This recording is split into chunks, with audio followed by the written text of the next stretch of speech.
తాకట్లో ఉన్న మీ బంగారాన్ని విడిపించి ఆ రోజు ఆన్లైన్ రేటుకి కొంటాం. Sharma gold company.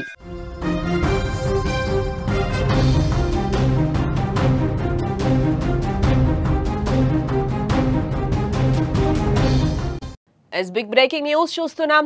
లోకేష్ కృషి ఫలించినట్టుగా తెలుస్తోంది. నేపాల్ నుంచి క్షేమంగా ఏపీ వాసులు వస్తున్నారు.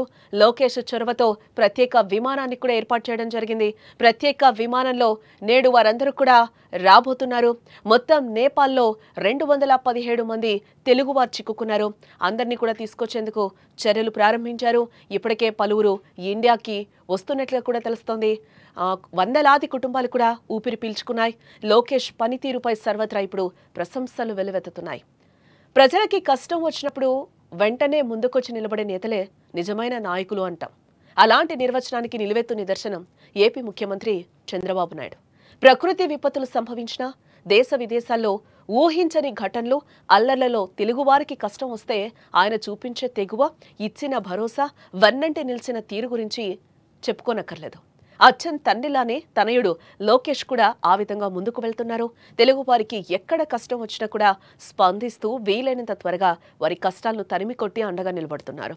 తాజాగా నేపాల్ ఘటనతో లోకేష్ మంచి మనసు, పనితీరు ప్రపంచానికి తెలిసొచ్చేలా చేశారని కూడా చెప్పుకోవచ్చు.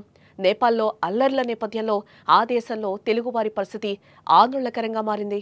దీంతో రంగంలోకి దిగిన లోకేష్ ఆ భయాన్ని దూరం చేస్తూ మీ ఆందోళన నా ఆందోళనే అన్నట్టుగా రాత్రింబవళ్లు కూర్చొని వారిని క్షేమంగా ఇంటికి తీసుకొచ్చేందుకు నడుం బిగించారు.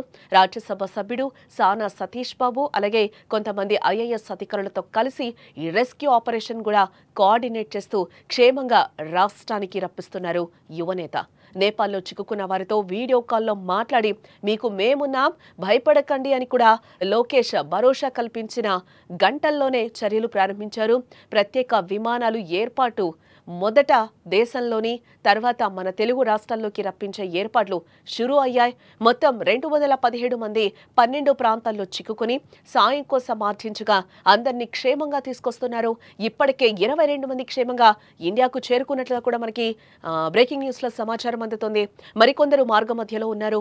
సాయంత్రానికి అంతా వచ్చే అవకాశం కూడా కనిపిస్తోంది. ఇక్కడ లోకేష్ చొరవతో వందలాది కుటుంబాలు ధీమాగా ఉన్నాయి, సంతోషంగా ఈరోజు ఊపిరి పీల్చుకుంటున్నాయని కూడా మనం చెప్పచ్చు. విజువల్స్లో కూడా మనం చూడొచ్చు. అందరూ కూడా కాట్మాండ్కి బయలుదేరే ఏర్పాట్లు అయితే అక్కడ మనకి క్లియర్గా కనిపిస్తున్నాయి. మంత్రి లోకేష్ చొరవతో నేపాల్లోని పొఖారా నుండి 10 మంది తెలుగు పౌరులు మధ్యాహ్నం కూడా ప్రత్యేక విమానంలో కాట్మాండ్కు బయలుదేరినట్లుగా కూడా మనకు తెలుస్తోంది. వారంతా కూడా కొన్ని గంటల్లో కాట్మాండ్ చేరుకుంటారు. ఈ మధ్యాహ్నం కాట్మాండ్ నుంచి విశాఖ బయలుదేరే ఇండిగో విమానంలోనే వారందరినీ కూడా రాష్ట్రానికి తరలించే ఏర్పాట్లు చేస్తున్నారు అక్కడ అధికారులు. కాట్మాండ్ నుంచి ఏపీ పౌరులను రాష్ట్రానికి రప్పించేందుకు అన్ని ఏర్పాట్లు కూడా పూర్తయినట్లుగా కూడా మనకి తెలుస్తోంది. ఎంపీ సానా సతీష్ గారికి, మిగతా అధికారులకి నా హృదయపూర్వక మా 12 మంది గ్రూప్ తరఫున హృదయపూర్వక ధన్యవాదాలు. Okay, we're being evacuated today from Simikot and will reach Lucknow to Hyderabad to Vijayawada.